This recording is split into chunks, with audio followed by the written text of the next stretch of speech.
Adam Carolla is with us now. He's one of the guys behind the new documentary, No Safe Spaces. Adam, great to see you. Welcome to the show again. Thanks for having me back. You've raised $300,000 for the movie. I'm told that if you get together $500,000, you've got an investor who will match the whole lot. Is that accurate? That is correct. So if we get to 500, we get to $1 million. That sounds good. And that's enough to get this show on the road and get it launched across the country?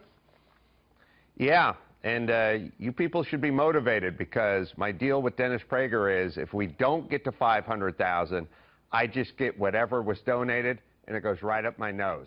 I'm in Hollywood. You are a comedian, and I think we should remind our viewers of that fact. Adam, thank you for the smile. Appreciate that. I want to bring to your attention something you might know about already. Evergreen State College. A professor there was harassed for refusing to take part in a day of absence for white people. Now he says he doesn't feel safe teaching. This is the kind of story that you're all about in your movie, No Safe Spaces, correct? Absolutely. The lunatics have taken over the asylum. I don't really blame the kids. The kids are 19, stoned, out of their minds, had horrible parents, grew up with a steady diet of narcissism. They're just acting out. I blame the faculty. I blame the administration. They're the zookeepers. The kids are just the animals, and they're mixing the hyenas and the leopards and the gazelles. They're putting them all in the same pen. It's my generation. And they're wondering what's going wrong. I blame, to some degree, my generation, the baby boom generation. We're the people who staff these colleges.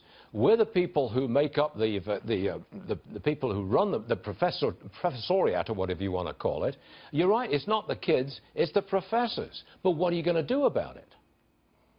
Well, you're going to do what you do in any situation. You're going to be the adult. When you want to take over the library and paint it the color of the Pan-African flag, the answer is no, get out, or we're sending in security. It's not stand down campus security, don't get the popo involved, and just go ahead and write your list of demands on this 2-ply toilet paper, and we'll comply with all of them. I don't associate Hollywood with the kind of movie that you're putting out. You really stand out. I don't know anybody else in Hollywood like you. Well, that's the reason we're doing it. The reason Dennis Prager and I are making this movie is because Hollywood would not make this movie. So we're going to make this movie. And, you know, there's a lot of folks, I think, who agree with me in Hollywood, but they don't want to get blacklisted. And you rely on other people giving you jobs in this business. It's not really like the aerospace industry, where you're a very skilled TIG welder and you can get a job at SpaceX. You have to get jobs from other people, and in Hollywood, you may not get a job if you take these kind of stances. President Trump, he's in Wisconsin this afternoon.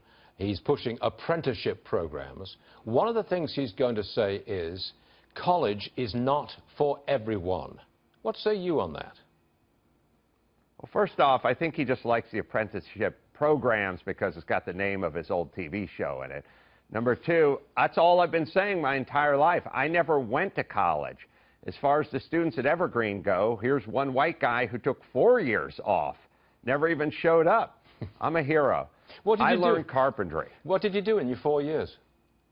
I didn't do 4 years. I did 12 years of swinging a hammer. I learned to be a carpenter. Now I'm a journeyman carpenter before I got into comedy. So I tell people all the time, whenever I have Mike Rowe on my show, we go, yeah, it's not for everybody. And you don't want everyone going to college. We need businesses and bridges and infrastructure. We need mechanics. We don't need everyone going to college. And by the way, you see what's happening to these people at college. Wait a second. I detect an element of snobbery here. It reminds me of living in England in a class-based society. The elites look down on people who work with their hands.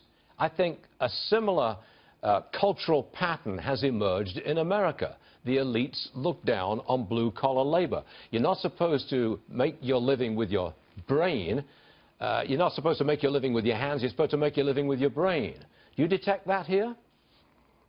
Absolutely. It's been going on forever. And look, when I left high school, I didn't take the SATs. I never even took an algebra class. Clearly, me and all my buddies from the football team weren't going to college, so we had to go clean carpets or pick up garbage on a construction site. We could have spent that 3 or 4 years in high school training to be an apprentice, pipe fitting, carpentry, what have you, and got out of high school and had a decent career. So it's turning a blind eye to what is a real problem, which is half the people aren't going to college. What about them? When can we see the movie?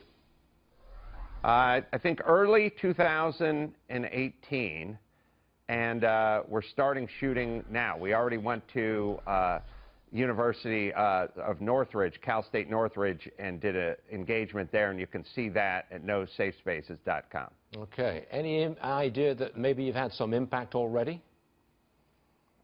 We'd like to hope every day in our own little way. Okay. Look, I hope you get to the 500,000, because that would get you to 1 million.